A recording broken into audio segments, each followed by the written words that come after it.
Gyevuddeko baminisita basatu okuli Mati Akasajja, Jeno Katumba Wamala sako ne Monica Zuba Ntege bategeeza Kampuni ezizimba za Uganda bwe zikyabulamu obusobozi obw'okukwasibwa emirimu eminene egy'okuzimba enguudo mu ggwanga.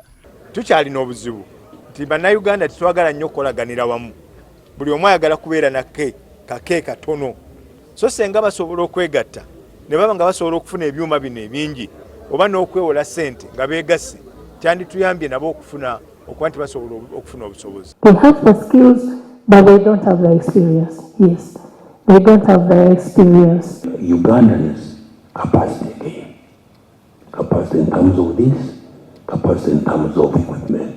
Olwaleero kampuni zino ezigattira mu kibiina ki Uganda National Association of Building and Civil Engineering Contractors balambuzza banamawulire enguudo ze basobodde okwenyigiramu okuzimba okwongera okulaga obusobozi bwabwe. Local contractor essaawa zino ya gwe bawa emirimu egya wansi takula tereza pakira y'amayinja terezaako ate ku ssaawa eyo yennyini ffe ne tuvaawo awo ye ate munaffe international contractor n'ajja n'akola emirimu egisingako obwangu waggulu, naye ate omulimu ogusinga obuzibu bwe guli ate wansi ng'oluguudo tukola ki atuliyimusa okuva eri wansi lusobole okutuuka ku level gye balwagalirako.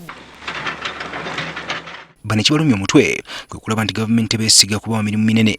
So n'olwekyo nsaba nti batuwe visibility, bajjewo veil, batwanike, batuwe chance. Omuzungu kyayita give us the faith, have some faith in the local contractor. Mutuweeko faith, tujje, mutuweeyo gye tuwulira Jinja Express ejja, tugikwasaganye nga ffe ba local contractor, then mukole assessment. Local contractors have the capacity. Bano bagamba nti ekikolwa gavumenti obutebeesiga kikoze kinene okubakonya. We've been urging government to at least have reservation schemes that would see projects at least below 45 billion reserved for local contractors on roads. Babayizi abasoma Bayinginiya betusanze bakakalabya emirimu gyabwe mu kuzimba mu bitundu bino bategeezezza nga bakaluubirizibwa okufuna emirimu mu kampuni engwira.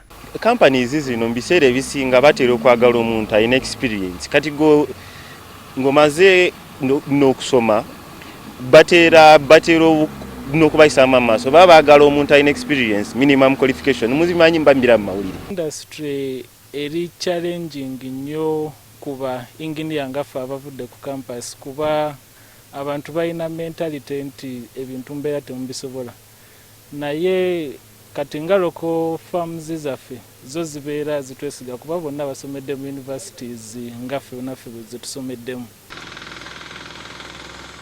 Bano balaze okutya nti omulimu gw'obwenjiniya gwandifuga ekivumo gye gujja singa tewaba kikolebwa. Tujja kutuuka industry nga tukyalina abantu basobola ku executinga bintu on ground, nga more of the people into the design offices.